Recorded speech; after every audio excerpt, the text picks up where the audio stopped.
ഹരേ കൃഷ്ണ, ജയ് ശ്രീ രാധരാധേ. സർവൻ രാധാകൃഷ്ണമയത്തിലേക്ക് ഏവർക്കും സ്വാഗതം. എല്ലാ കലകളുടെയും ആത്യന്തികമായിട്ടുള്ള ലക്ഷ്യം എന്ന് പറയുന്നത് ആനന്ദ അനുഭൂതി പ്രദാനം ചെയ്യലാണ്. ആപാദമധുരമായ സംഗീതത്തിലൂടെ ഉപാസകനെ ആ നിർവൃതിയുടെ ഉദാത്ത മേഖലയിലേക്ക് എത്തിക്കുവാനായിട്ട് സവിശേഷമായിട്ടുള്ള ഒരു കഴിവ് തന്നെയുണ്ട്. കേവലമായ നാദോപാസനയിലൂടെ ബ്രഹ്മസാക്ഷാത്കാരം നേടിയ ഋഷി തുല്യരായിട്ടുള്ള അനേക സംഗീതജ്ഞർ നമ്മുടെ ഭൂതകാലത്തിൽ എടുത്തു പറയാനായിട്ടുണ്ട്. ആ പരമ്പരയിൽപ്പെട്ട ഒരു ദീപ്ത നക്ഷത്രമായിരുന്നു അഭിനവ നാദബ്രഹ്മം എന്ന് പേരുകേട്ട ശ്രീ ചെമ്പൈ വൈദ്യനാഥ ഭാഗവതർ. സുദീർഘവും സുശോഭനവുമായിട്ടുള്ള ഒരു ധന്യജീവിതം. 5 വയസ്സ് മുതൽ തുടങ്ങി 6 പന്തിരാണ്ടിലേറെ നീണ്ടുനിന്ന നാദോപാസനയാണ് തൻ്റെ സംഗീത വിജ്ഞാനം കർണാടക സംഗീത സാമ്രാജ്യത്തിലെ ചക്രവർത്തിയായി വിരാജിക്കുവാനുള്ള ഭാഗ്യം അദ്ദേഹത്തിന് ലഭിച്ചു. എങ്കിലും ഒരിക്കലും അദ്ദേഹം തൻ്റെ ഈ കലയെ അല്ലെങ്കിൽ തനിക്ക് കിട്ടിയ ഈ കഴിവിനെ ഒരിക്കലും ജീവിതോപാധിയാക്കി മാറ്റുവാനോ അല്ലെങ്കിൽ പ്രശസ്തി നേടുവാനായിട്ടുള്ള ഒരു വിദ്യയായിട്ടോ ഒന്നും അദ്ദേഹം കരുതിയിട്ടില്ല. ഭഗവതാരാധന ജീവിത വൃത്തിയായിട്ട് കണ്ട് ചെമ്പൈ തൻ്റെ സംഗീതത്തെ അതിനുള്ള ഉപാധിയാക്കി മാറ്റുകയാണ് ഉണ്ടായത്. കർണാടക സംഗീതത്തിലെ ത്രിമൂർത്തികൾ എന്നറിയപ്പെടുന്നത് ത്യാഗരാജസ്വാമികൾ, മുത്തുസ്വാമി ദീക്ഷിതർ, ശ്യാമശാസ്ത്രികൾ എന്നിവരാണ്. ഇവരെ കൊണ്ട് കർണാടക സംഗീതത്തിന് ലഭിച്ച സംഭാവനകൾ എന്ന് പറയുന്നത് അമൂല്യമാണ്. അത് മാത്രമല്ല, ഈശ്വര സാക്ഷാത്കാരം അല്ലെങ്കിൽ ഈശ്വര സായുജ്യം നേടിയവർ കൂടിയാണ് ഇവർ. മുത്തുസ്വാമി ദീക്ഷിതർ സംഗീതം അല്ലെങ്കിൽ നാദോപാസന നടത്തിക്കൊണ്ടിരുന്നപ്പോൾ തന്നെയാണ് മുക്തിയടഞ്ഞത്. ഇങ്ങനെ സുഹൃത്തുക്കൾക്ക് മാത്രം ലഭിക്കുന്ന ഈ ഒരു അനുഭവം തന്നെയാണ് ചെമ്പൈ വൈദ്യനാഥ ഭാഗവതർക്ക് ഗുരുഭവന പുരേശന്റെ കാരുണ്യത്താൽ അല്ലെങ്കിൽ ശ്രീ ഗുരുവായൂരപ്പന്റെ കാരുണ്യത്താൽ ലഭിച്ചത്. പാലക്കാട്ടെ ഒരു സംഗീത ബ്രാഹ്മണ കുടുംബത്തിലായിരുന്നു അദ്ദേഹത്തിന്റെ ജനനം. പരമ്പരാഗതമായി സംഗീത വിദ്വാൻമാർ മാത്രമല്ല, ശുദ്ധ ആചാരങ്ങളിൽ ശ്രദ്ധ കേന്ദ്രീകരിച്ചവർ കൂടിയായിരുന്നു അവർ. ചെമ്പയും അങ്ങനെ തന്നെയായിരുന്നു ഏറെക്കാലം. എന്നാൽ അതിനുശേഷം അദ്ദേഹം സംഗീതോപാസനയിൽ ശ്രദ്ധ കേന്ദ്രീകരിച്ചതിന് ശേഷം ഈശ്വര പ്രേമം കൈവന്നു. അതിനുശേഷം അദ്ദേഹത്തിന് കുറേശ്ശെയൊക്കെ മാറ്റങ്ങൾ ഉണ്ടായി. അത് മറ്റൊന്നുമല്ല, സമത്വം, സാഹോദര്യം, സൗഹൃദം എന്നിവയുടെയൊക്കെ ഒരു വിളനിലമായിരുന്നു അദ്ദേഹത്തിൻ്റെ മനസ്സെന്ന് പറയുന്നത്. അന്ധജനെന്നോ അന്ധണനെന്നോ എന്ന വ്യത്യാസമില്ലാതെ സംഗീത അഭിരുചിയുമായി അദ്ദേഹത്തിൻ്റെ അടുത്ത് വരുന്ന ഒരു വ്യക്തിക്ക് ജാതിമത ഭേദമന്യേ അദ്ദേഹം സംഗീതം അഭ്യസിപ്പിച്ച് ഉയർന്ന തലത്തിൽ എത്തിക്കുവാനായിട്ടുള്ള അദ്ദേഹത്തിൻ്റെ മനസ്സ് എടുത്തു പറയേണ്ട ഒരു സവിശേഷത തന്നെയാണ്. അവസരം കിട്ടുമ്പോഴെല്ലാം ഭാഗവതർ ഗുരുവായൂരിൽ ദർശനത്തിനെത്തുന്നത് പതിവായിരുന്നു. ദർശനത്തിനൊക്കെ ശേഷം അദ്ദേഹം മണ്ഡപത്തിൽ വന്നിരുന്ന് നമ്മുടെ ഗുരുവായൂരപ്പനെ നോക്കിയിട്ട് ആവേശഭരിതനായിട്ട് തൻ്റെ സ്വതസിദ്ധമായിട്ടുള്ള ആ ഗംഭീര ധ്വനിയിൽ യോഗീന്ദ്രാണം പാടാറുണ്ട്. ആ സംഗീതധാരയിൽ ലയിച്ച് ആ തിരുസന്നിധിയിൽ നിൽക്കുന്ന അല്ലെങ്കിൽ ആ തപച്ചര്യയാൽ നിൽക്കുന്ന കൽ തൂണുകൾ പോലും തല കുനിക്കാറുണ്ട്. എന്തൊരു പുണ്യം ചെയ്ത ജന്മം അല്ലേ? അല്ലെങ്കിലും കലാപരമായിട്ട് കഴിവുകളുള്ള ഏതൊരു വ്യക്തിയാണെങ്കിലും, അതിപ്പോൾ ചിത്രരചന ആയിക്കൊള്ളട്ടെ, നൃത്തമായിക്കോട്ടെ, ഏത് തലത്തിലുള്ള ഒരു വ്യക്തിയാണെങ്കിലും അവരുടെ കൂടെ ഈശ്വരൻ്റെ ഒരു അനുഗ്രഹം എപ്പോഴും കൂടെ ഉണ്ടാകും. അത് സത്യമായിട്ടുള്ള കാര്യമാണ്. കല എവിടെയാണോ അവിടെ ഈശ്വരനുണ്ട്. ഇവിടെ ഭക്തിയും ജ്ഞാനവും ഒത്ത് ഇണക്കി ചേർത്ത് കൊണ്ടുപോകാൻ കഴിയുക എന്നത് പൂർവം ചില സുഹൃത്തുക്കൾക്ക് മാത്രമേ സാധിക്കുകയുള്ളൂ. അത്തരം മഹാത്മാക്കളിൽ അഗ്രഗണ്യനായിരുന്നു ശ്രീ ചെമ്പൈ ഭാഗവതർ. ഏകദേശം 500 വർഷത്തെ സംഗീത പാരമ്പര്യമുള്ള കുടുംബമായിരുന്നു ശ്രീ ചെമ്പയുടേത്. അദ്ദേഹത്തിൻ്റെ ജനന സമയത്ത് കുടുംബ സുഹൃത്തായ ഒരു ജ്യോത്സ്യൻ വന്ന് ജനന സമയം നോക്കിയിട്ട് പറഞ്ഞു, ഈ കുട്ടി സംഗീതം കൊണ്ട് ലോകത്തെ കീഴടക്കുമെന്ന്. കുട്ടിയുടെ ഓരോ ദിവസത്തെ വളർച്ചയിലും ഈ പ്രവചനം ശരിയാണെന്ന് ചെമ്പൈ തെളിയിച്ചുകൊണ്ടേയിരുന്നു. 3 വയസ്സുള്ളപ്പോൾ തന്നെ ചെമ്പൈ സംഗീതം അഭ്യസിക്കുവാനായിട്ട് ആരംഭിച്ചു. 5 വയസ്സിലാണ് അദ്ദേഹത്തിനെ എഴുത്തിനിരുത്തിയത്. നമ്മുടെ കാര്യത്തിലൊക്കെ ആണെങ്കിൽ നേരെ ഓപ്പോസിറ്റ് ആയിട്ടായിരിക്കും കാര്യങ്ങൾ, അല്ലേ? ആദ്യം നമ്മൾ വിദ്യയ്ക്ക് തന്നെയാണ് പ്രാധാന്യം നൽകുന്നത്. അതുകൊണ്ട് ആദ്യം എഴുത്തിനിരുത്തും, അതിനുശേഷം മാത്രമേ ഇങ്ങനെ കലാപരമായിട്ടുള്ള കഴിവുകൾക്ക് പ്രാധാന്യം കൊടുക്കുകയുള്ളൂ. എന്നിരുന്നാലും ചെമ്പൈ സംഗീതത്തിൻ്റെ ആദ്യ അക്ഷരങ്ങൾ അല്ലെങ്കിൽ ആദ്യ പാഠങ്ങൾ പഠിപ്പിക്കുമ്പോൾ അത് ഗ്രഹിച്ചെടുക്കുവാനായിട്ടുള്ള അദ്ദേഹത്തിൻ്റെ ആ ഒരു കഴിവെന്ന് പറയുന്നത് എടുത്തു പറയേണ്ട കാര്യം തന്നെയായിരുന്നു. അച്ഛൻ തന്നെയായിരുന്നു അദ്ദേഹത്തിൻ്റെ ഗുരു. അച്ഛൻ തളികയിലിരുന്ന് അദ്ദേഹത്തിന് സംഗീതത്തിൻ്റെ ആദ്യ പാഠങ്ങൾ പറഞ്ഞു കൊടുക്കും. അത് അദ്ദേഹം ചെവി കൂർപ്പിച്ച് കേട്ടിരുന്നതിന് ശേഷം 1-2 വട്ടം അദ്ദേഹം പാടി നോക്കും. അതിനുശേഷം ആ 3 വയസ്സുകാരൻ അച്ഛനോടൊപ്പം ശ്രുതിയിൽ തന്നെ ചേർത്ത് പാടുകയും ചെയ്യും.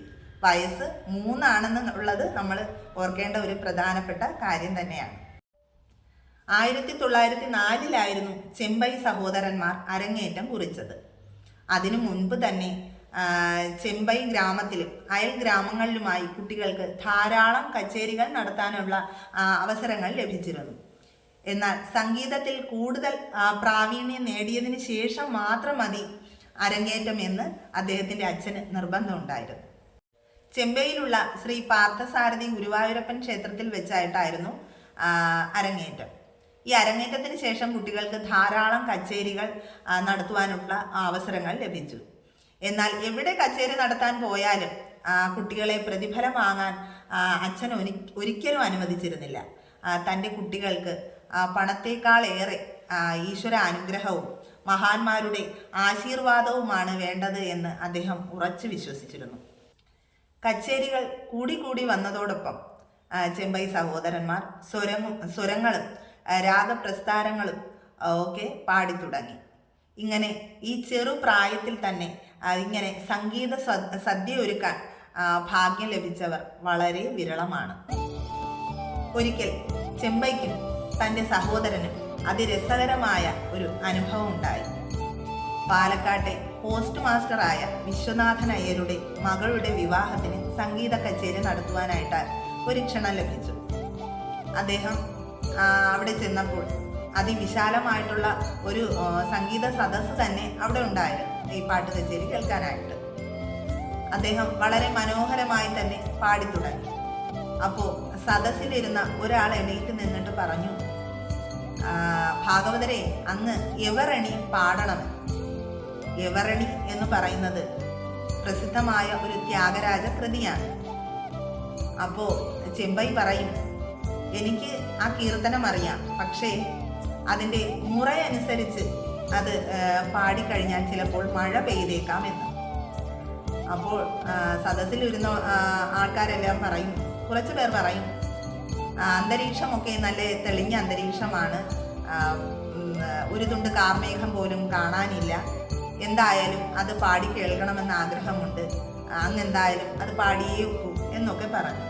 പക്ഷെ ഈ മഴ പെയ്യും എന്ന് പറഞ്ഞപ്പോൾ ചിലർക്കൊക്കെ അവിശ്വാസവും ചിലർക്ക് വിശ്വാസവുമായി. മഴ പെയ്തു കഴിഞ്ഞാൽ ആകെ പ്രശ്നമാണ്. ഇന്നത്തെ പോലെ കോൺക്രീറ്റ് കെട്ടിടങ്ങൾ ഒന്നുമല്ല, ഓഡിറ്റോറിയങ്ങളോ ഒന്നുമല്ല, തുണിയൊക്കെ വിരിച്ചിട്ടുള്ള പന്തലാണ്. പണ്ട് കാലത്തുള്ളവർക്കൊക്കെ അത് നന്നായിട്ട് അറിയാം. കല്യാണ പന്തലുകളൊക്കെ എങ്ങനെയാണ് എന്നുള്ളത് അവർക്ക് നന്നായിട്ട് അറിയാൻ പറ്റും. അപ്പോൾ ഇത്രയൊക്കെ ഭാഗവതർ പറഞ്ഞിട്ടും ആരും അത് വിശ്വസിക്കാൻ കൂട്ടാക്കിയില്ല. അദ്ദേഹം തൻ്റെ സഹോദരനെ നോക്കി ഒന്ന് പുഞ്ചിരിച്ചുകൊണ്ട് അദ്ദേഹം യവരണി രാഗം പാടുവാനായിട്ട് തുടങ്ങി. രാഗപ്രവാഹത്തിൻ്റെ തീക്ഷ്ണതയിൽ ആ സ്വർഗീയ സുഖത്തിൽ എല്ലാവരും എല്ലാം മറന്നു എന്ന് പറഞ്ഞാൽ എല്ലാം മറന്നു. തങ്ങൾ എവിടെയാണ് ഇരിക്കുന്നതെന്നോ എന്തിനാണ് വന്നതെന്നോ എന്ന് പോലും മറന്ന് കച്ചേരി സംഗീത മാധുര്യം കേട്ട് ഇങ്ങനെ ഇരിക്കുകയാണ്. പുറത്ത് ശക്തമായ മഴ. ഈ മഴ പോലും ആരും അറിയുന്നുണ്ടായിരുന്നില്ല. മഴ പോലും ആരും അറിയുന്നുണ്ടായിരുന്നില്ല എന്ന് പറഞ്ഞു കഴിഞ്ഞാൽ ഈ വിവാഹ പന്തല് കഴിഞ്ഞിട്ടും ആൾക്കാർ പുറത്തുണ്ട്. അവരുടെയൊക്കെ ദേഹത്ത് ഈ മഴ വെള്ളം വീഴുകയാണ്. എന്നിട്ട് പോലും ആരും അത് ചെവിക്കൊള്ളുന്നില്ല, ആരും അത് അറിയാൻ ഒക്കുന്നില്ല. അത്രയ്ക്കും ഒരു അതീന്ദ്രിയ അവസ്ഥയിലായിരുന്നു അവരെല്ലാവരും. പെട്ടെന്ന് ഒരു ഇടിമുഴക്കം ഉണ്ടാവുകയാണ്. ആ ഇടിമുഴക്കം കേട്ടപ്പോഴാണ് തങ്ങൾ എവിടെയാണ് ഇരിക്കുന്നതെന്നുള്ള ആ ബോധം അവർക്കുണ്ടാകുന്ന ആ അതീന്ദ്രിയമായ ആ അവസ്ഥയിൽ നിന്നും അവർ ഉണരുന്നത് ആ സമയത്താണ്. ഇങ്ങനെ ശക്തമായ മഴ പെയ്തപ്പോൾ കച്ചേരി നിർത്തിവെക്കേണ്ടതായിട്ട് വന്നു. ഉറക്കെ പാടരുത്, മഴ പെയ്യും എന്നൊക്കെ പറയുന്ന ഒരു ശൈലിയുണ്ടല്ലോ, അത് വെറുമൊരു തമാശയൊന്നുമല്ല, ശരിക്കും സത്യമായിട്ടുള്ള കാര്യമാണ്. ഒരുപാട് വർഷങ്ങൾക്ക് മുൻപ് അക്ബർ ചക്രവർത്തിയുടെ സദസ്സിലെ സംഗീതജ്ഞനായ താൻസൻ പാട്ടുപാടി കരിങ്കല്ല് അലിയിച്ചതായിട്ട് ചരിത്രം പറയുന്നുണ്ട്.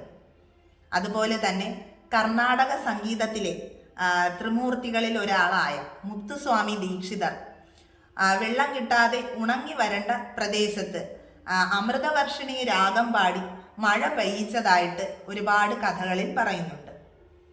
ഇവിടെ ഈ കൽപ്പാത്തി ഗ്രാമത്തിൽ പാട്ടുപാടി മഴ പെയ്യിച്ചത് യശശരീരനായ സംഗീത ചക്രവർത്തിയായ ശ്രീ ചെമ്പൈ വൈദ്യനാഥ ഭാഗവതരാണ്. ഒരിക്കൽ കോഴിക്കോട്ടെ സാമൂതിരി കോവിലത്ത് ചെമ്പൈക്ക് സംഗീത കച്ചേരി നടത്തുവാനായിട്ടുള്ള അവസരം ലഭിച്ചു. അദ്ദേഹം കൃത്യസമയത്ത് തന്നെ അവിടെ എത്തിച്ചേരുകയും ചെയ്തു. കച്ചേരിക്ക് സമയമായപ്പോൾ അദ്ദേഹത്തിന് ഇടിവെട്ടേറ്റതുപോലെയായി. എന്തെന്ന് വെച്ചാൽ ചെമ്പൈക്ക് തൻ്റെ ശബ്ദം പുറത്തോട്ട് വരാൻ കഴിയുന്നില്ല. എത്ര ശ്രമിച്ചിട്ടും ശബ്ദം പുറത്തോട്ട് വരുന്നതേയില്ല. പഠിച്ച പണികളൊക്കെ നോക്കി, എന്നിട്ടും ഒരു രക്ഷയുമില്ല. അപ്പോൾ സ്റ്റേജിലിരുന്ന ഒരാളോടായിട്ട് അദ്ദേഹം ചോദിച്ചു, ഇത് വൃശ്ചിക മാസമല്ലേ? അതെ. ഇത് ശുക്ലപക്ഷമല്ലേ? അതെ എന്ന് അയാൾ മറുപടി പറഞ്ഞു. ആരോ ഒരാൾ പഞ്ചാംഗം കൊണ്ടുവന്ന് നോക്കിയിട്ട് പറഞ്ഞു ഏകാദശിയാണ് എന്ന്. ഏകാദശിയാണ് അല്ലേ എന്ന് പറഞ്ഞ് ചെമ്പൈ പെട്ടെന്ന് തന്നെ സ്റ്റേജിൽ നിന്ന് ചാടി എഴുന്നേറ്റ് എനിക്ക് ഉടൻ തന്നെ ഗുരുവായൂർക്ക് പോകണം എന്ന് പറഞ്ഞു. ഇത് പറയുമ്പോഴും അദ്ദേഹത്തിൻ്റെ കണ്ണുകൾ നിറഞ്ഞൊഴുകുന്നുണ്ടായിരുന്നു. അദ്ദേഹം ഗുരുവായൂരിൽ എത്തി. ഗുരുവായൂരപ്പനെ ദർശിച്ച് അദ്ദേഹം സാഷ്ടാംഗം നമസ്കരിച്ച് എഴുന്നേറ്റു. എന്നിട്ട് കരുണ ചെയ്വാനെന്തു താമസം കൃഷ്ണ, കരുണ ചെയ്വാനെന്തു താമസം കൃഷ്ണ എന്ന് പാടുവാൻ തുടങ്ങി. പക്ഷേ ശബ്ദം പുറത്തോട്ട് വരുന്നില്ല. അദ്ദേഹം ഭഗവാന്റെ മുൻപിൽ നിന്ന് കണ്ണുനീർ വാർക്കുകയാണ്. എൻ്റെ തെറ്റുകളൊക്കെ പൊറുക്കേണമേ ഗുരുവായൂരപ്പ എന്ന് ഉരുവിട്ടുകൊണ്ട് അദ്ദേഹം കണ്ണുനീർ വാർത്തുകൊണ്ട് ഭഗവാന്റെ ആ തിരുസന്നിധിയിൽ നിൽക്കുകയാണ്. അപ്പോൾ പുറകിൽ നിന്നും ഒരാൾ വന്ന് അദ്ദേഹത്തിൻ്റെ പുറത്ത് തട്ടുന്നതായിട്ട് അദ്ദേഹത്തിന് തോന്നി. തിരിഞ്ഞു നോക്കിയപ്പോൾ അപരിചിതനായിട്ടുള്ള ഒരു മനുഷ്യൻ. അദ്ദേഹം പറഞ്ഞു, എന്താ ഭാഗവതരെ, എന്താ കരയുന്നത്? അങ്ങ് വിഷമിക്കേണ്ട, എല്ലാം ഗുരുവായൂരപ്പൻ നോക്കിക്കോളും എന്ന് പറഞ്ഞിട്ട് അദ്ദേഹം പറഞ്ഞു, ഞാനൊരു മരുന്ന് അങ്ങേക്ക് നൽകാം. അത് കുടിച്ചു കഴിയുമ്പോൾ അങ്ങയുടെ എല്ലാ പ്രശ്നങ്ങളും മാറും എന്ന് പറഞ്ഞ് അദ്ദേഹം പെട്ടെന്ന് അവിടെ നിന്ന് മറയുകയാണ്. മറഞ്ഞ് അല്പസമയത്തിന് ശേഷം അദ്ദേഹം ഒരു മരുന്ന് കൊണ്ടുവന്ന് ഭാഗവതർക്ക് കൊടുക്കുകയാണ്. ആ മരുന്ന് തൊണ്ടയിൽ തട്ടിയപ്പോൾ തന്നെ അദ്ദേഹത്തിൻ്റെ എല്ലാ പ്രശ്നങ്ങളും മാറി. അദ്ദേഹം അവിടെ നിന്നുകൊണ്ട് കണ്ണുനീർ വാർത്തുകൊണ്ട് തന്നെ കരുണ ചെയ്യുവാനെന്തു താമസം കൃഷ്ണ എന്ന ആ കീർത്തനം അതിഗംഭീരമായ ശബ്ദമാധുര്യത്തോടു കൂടി തന്നെ പാടി ഗുരുവായൂരപ്പന് സമർപ്പിച്ചു. അത് ഗുരുവായൂർ പരിസരം മുഴുവൻ മുഴങ്ങുന്നുണ്ടായിരുന്നു. അതിനുശേഷം അദ്ദേഹം ആ മരുന്ന് തന്ന ആ അപരിചിതനായ ആ മനുഷ്യനെ അവിടെയൊക്കെ തിരഞ്ഞു. പക്ഷേ അദ്ദേഹത്തിന് കാണുവാൻ സാധിച്ചില്ല. അപ്പോൾ ഒരാൾ വന്നിട്ട് പറഞ്ഞു,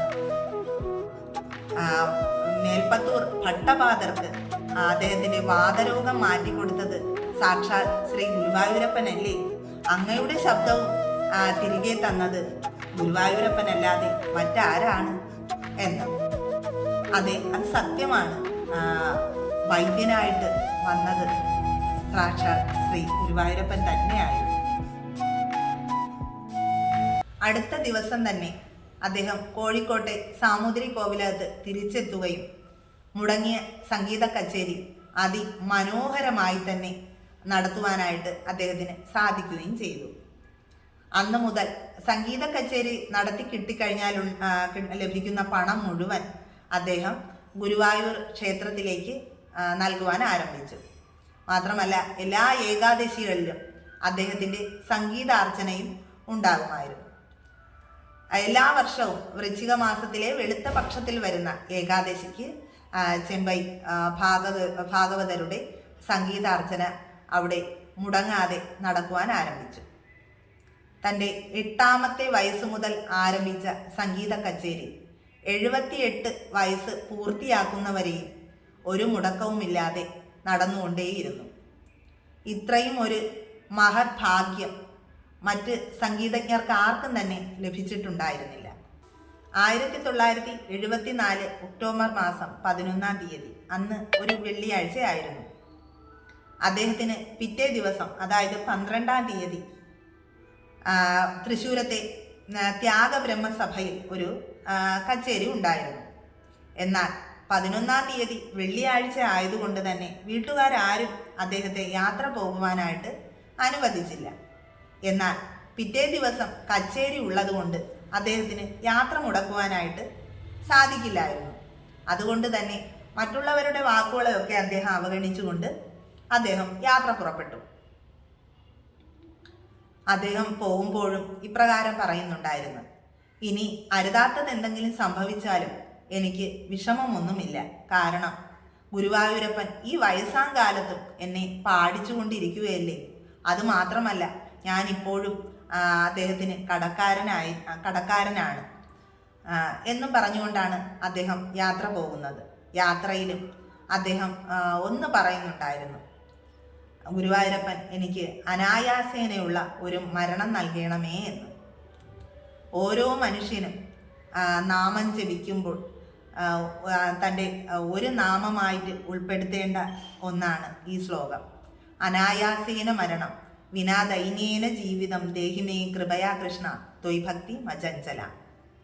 അതായത് നമ്മുടെ കർമ്മങ്ങളെല്ലാം അവസാനിച്ച ശേഷം ആരെയും ഇട്ട് ബുദ്ധിമുട്ടിക്കാതെ അനായാസേനയുള്ള ഒരു മരണം നൽകി ഭഗവാന്റെ ആ തൃപ്പാദങ്ങൾ ലയിച്ചു ചേരുക എന്നത് ആണ് അതിൻ്റെ അർത്ഥം.